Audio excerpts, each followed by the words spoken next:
Hello students, SBN online classes में आप सबका स्वागत है। आज मैं आपको व्याकरण से संबंधित समास के बारे में बताने जा रहा हूँ। समास क्या है? समास दो पदों के आपसी मेल को समास कहते हैं और इसमें विभक्ति का जो बीच में जो विभक्ति लगती है उसका लोप हो जाता है। इस प्रकार से जो नया पद बनता है वह समास कहलाता है। दो शब्दों को जो मिलाकर शब्द बनाया जाता है और उसमें विभक्ति का लोप कर दिया जाता है वही समास कहलाता है। जैसे रसोई घर, रसोई घर, तो इसमें हो गया रसोई के लिए घर, रसोई के लिए घर। इसमें के लिए जो विभक्ति लगी हुई है उसका लोप कर दिया जाता है और इन दोनों शब्दों को मिलाकर एक नया शब्द बना दिया जाता है रसोई घर। एक दूसरा उदाहरण लेते हैं, माता और पिता।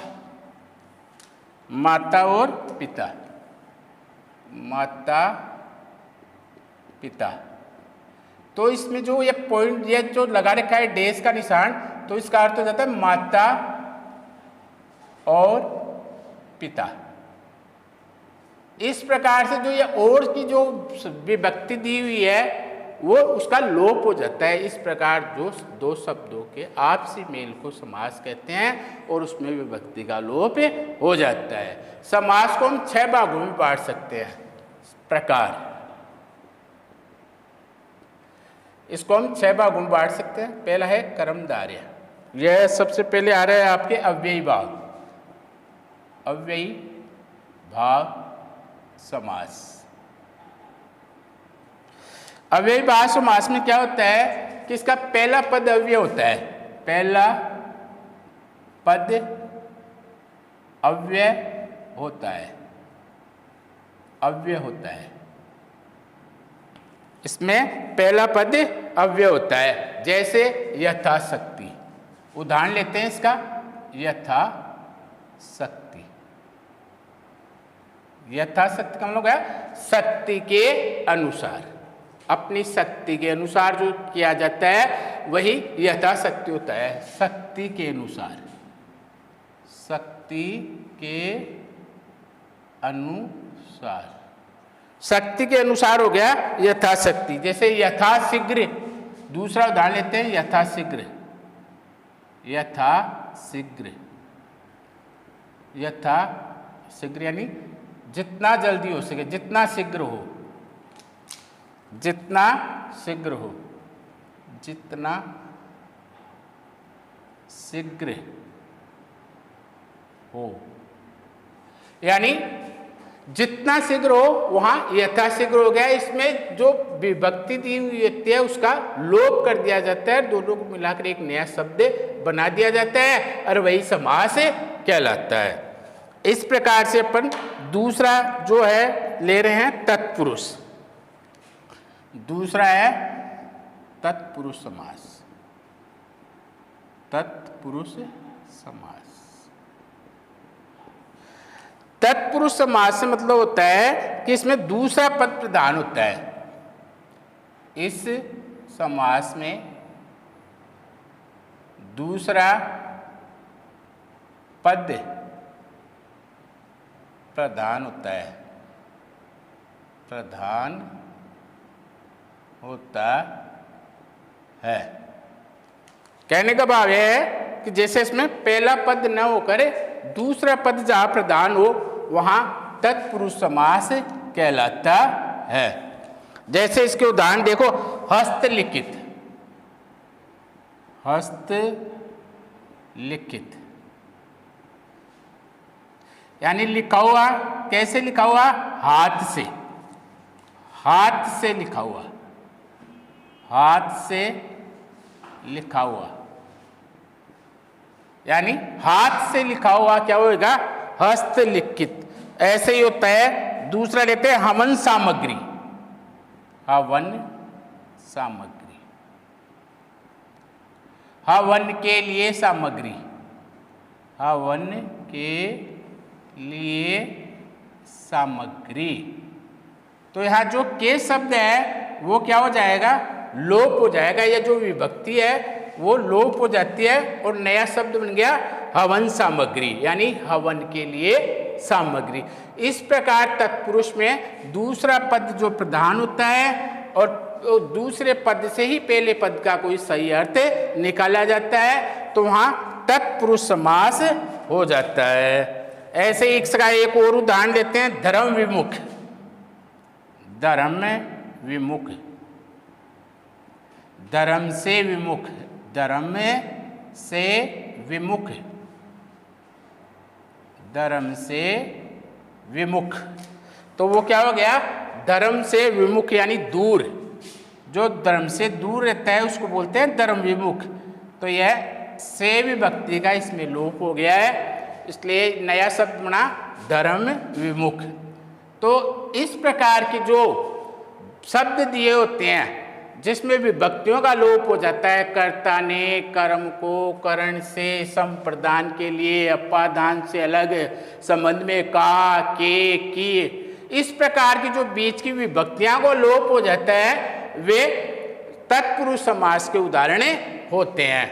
अब देखते हैं इसका तीसरा जो अपना समास है वो है अपना द्वंद्व समास। द्वंद्व समास, द्वंद्व समास का उदाहरण लेते हैं। द्वंद्व समास। द्वंद्व समास, द्वंद्व समास की पहचान होती है कि इसमें दोनों पद प्रधान होते हैं, दोनों पद प्रधान होते हैं और एक दूसरे के विपरीत होते हैं, और एक दूसरे के विपरीत होते हैं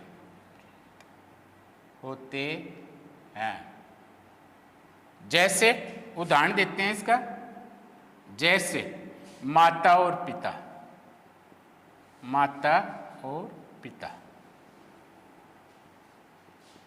माता और पिता। और जैसे आगे और अन्य उदाहरण लेते हैं, माता और पिता, पाप और पुण्य, पाप पुण्य। और बहुत सारे उदाहरण हैं, भाई बहन, दाल रोटी, चाय पानी। ऐसे एक दूसरे के विपरीत होते हैं लेकिन दोनों पद प्रधान होते हैं, दोनों का अलग अलग अर्थ निकलता है। इस प्रकार का जो समास होता है वो द्वंद्व समास कहलाता है। इसके और भी बहुत सारे जो मुख्य उदाहरण है वो अपन दे सकते हैं, जैसे रुपया अपना पराया, अपना पराया, यानी जो एक दूसरे में विपरीत भाव लिए होते हैं या एक दूसरे विपरीत लिंग होते हैं, वे सारे उदाहरण द्वंद्व समास के अंतर्गत आते हैं। ऐसा समास द्वंद्व समास कहलाता है। अब इसके बाद आ रहा है आपका बहुब्री, बहुब्री समास। चौथे नंबर का जो है वो है बहुब्री समास, बहुब्रीहि समास। बहुब्री समास में आपको बताने जा रहा हूं कि कोई पद प्रधान नहीं होता है इसमें। इसकी जो पहचान है कि यह एक ऐसा समास है कि इसमें न तो प्रथम पद प्रधान होता है और न दूसरा पद प्रधान होता है, बल्कि दोनों को हटाकर कोई तीसरा अर्थ देता है, यानी दोनों पदों को छोड़कर कोई अन्य अर्थ निकलता है, विपरीत या कोई भिन्न अर्थ निकलता हो, वो बहुब्री समास का उदाहरण माना जाता है। यानी दोनों पदों को त्याग कर, दोनों पदों को छोड़कर अन्य अर्थ प्रदान करे वह बहुब्रीहि समास कहलाता है। बहुब्रीहि समास होता है, यानी जिसमें पहला पद और दूसरा पद दोनों का ही कोई अर्थ न निकलता हो और कोई तीसरा अन्य अर्थ प्रदान करता हो, वहां बहुब्रीहि समास होता है। इसके उदाहरण देखिए, जैसे त्रिनेत्र, त्रिनेत्र, त्रिनेत्र। इसमें त्रि मानी 3 और नेत्र, तो यह 2 पद हो गए, त्रि प्लस नेत्र, यानी 3 है जिसके नेत्र, 3 है जिसके नेत्र, अर्थात किसके हैं? 3 नेत्र किसके हैं? शिव जी के। यानी इसमें न तो पहले पद का 3 और नेत्र आंख। यदि देखें शाब्दिक अर्थों को देखें, 3 का मतलब होता है 3 और नेत्र का मतलब होता है आंख, तो दोनों ही चीजों का अर्थ न मिलाकर कोई अन्य अर्थ दे रहा है, यानी त्रिनेत्र है जिसके अर्थात शिव। शिव इसमें जो नया अर्थ आया वही, इस कारण इसको बहुब्रीहि समास कहते हैं, यानी दोनों पदों को छोड़कर कोई तीसरा अन्य अर्थ प्रदान करे या प्राप्त हो तो वहां बहुब्रीहि समास होता है। जैसे दशानन, दशानन, 10 है आनन्य जिसके, आनंद का मतलब है मुख, और 10 मानी 10, अर्थात जिसके, अर्थात में जिसका उतार लिया जाता है, अर्थात रावण। रावण हो गया ना। अरे 10 किसके मुख हैं? रावण के। तो यहाँ संख्या के हिसाब से यदि पद को देखें तो 10 और आनंद मानी होता है मुख, जबकि दोनों को मिलाकर कोई तीसरा भावार्थ दिया जा रहा है, दशानन, अर्थात 10 है आनंद जिसके रावण। 10 मुख वाला कौन है? रावण। तो यहाँ अर्थार्थ में जिसका भी अर्थ निकले, दोनों प्रथम पद को और दूसरे पद दोनों को छोड़कर कोई तीसरा अन्य अर्थ प्रकट करे तो वहां बहुब्रीहि समास होता है। आगे अगला जो बताया जा रहा है वो है अपना द्विगु, द्विगु समास। द्विगु,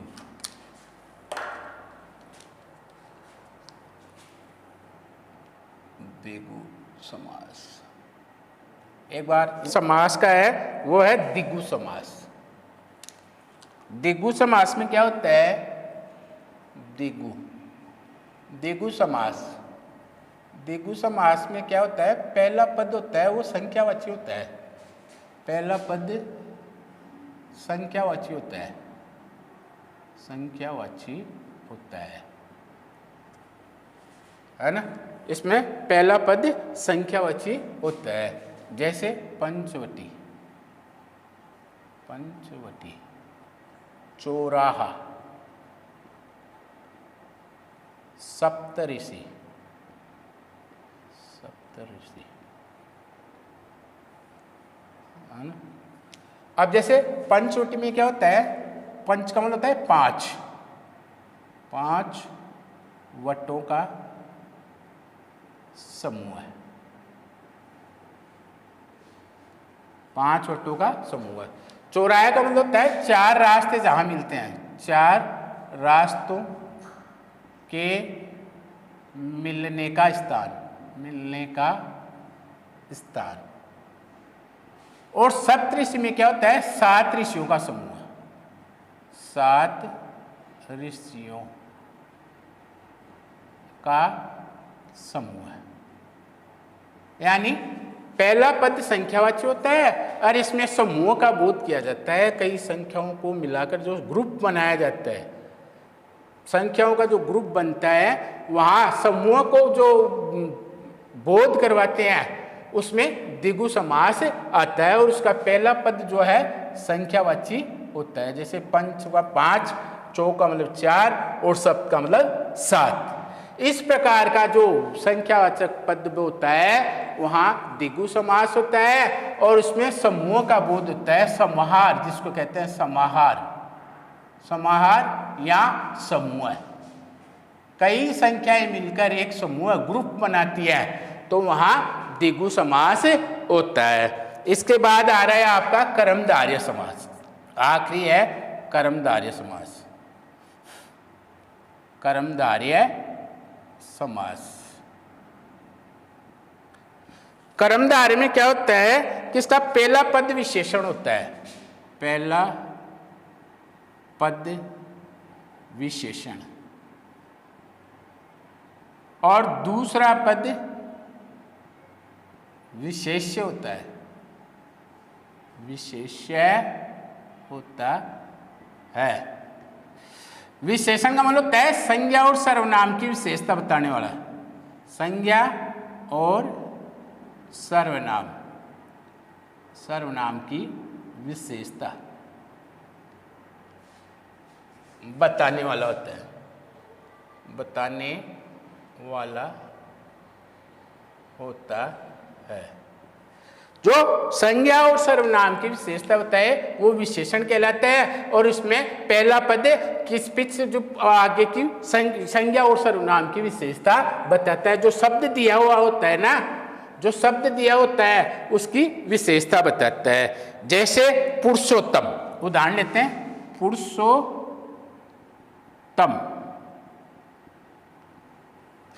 पुरुषोत्तम, जैसे पुरुषों में है जो उत्तम, इसका मतलब क्या हो गया, पुरुषों में है जो उत्तम, वही क्या कहलाता है, पुरुषोत्तम। जो पुरुषों में है जो उत्तम वही पुरुषोत्तम। महापुरुष, महापुरुष, महान है जो पुरुष, महान है जो पुरुष, वह क्या कहलाता है, महापुरुष, वही क्या कहलाएगा, महापुरुष। ऐसे ही दूसरा है महर्षि, महान है जो ऋषि, महान है जो ऋषि। यानी समास विग्रह करने पर, देखो बहुत सिंपल सी बात है, एक ट्रिक बता रहा हूं क्रमधारय को समझाने का, समझने का एक तरीका है कि जिसके हो जाए है जो और उसको क्रमधारय में भेजो। यदि समास विग्रह करने पर है जो से संबंधित निकलता है, जिसको समास विग्रह करते हैं उसको है जो में भेजते हैं, जिसको हो जाए जो और उसको क्रमधारय में भेजो।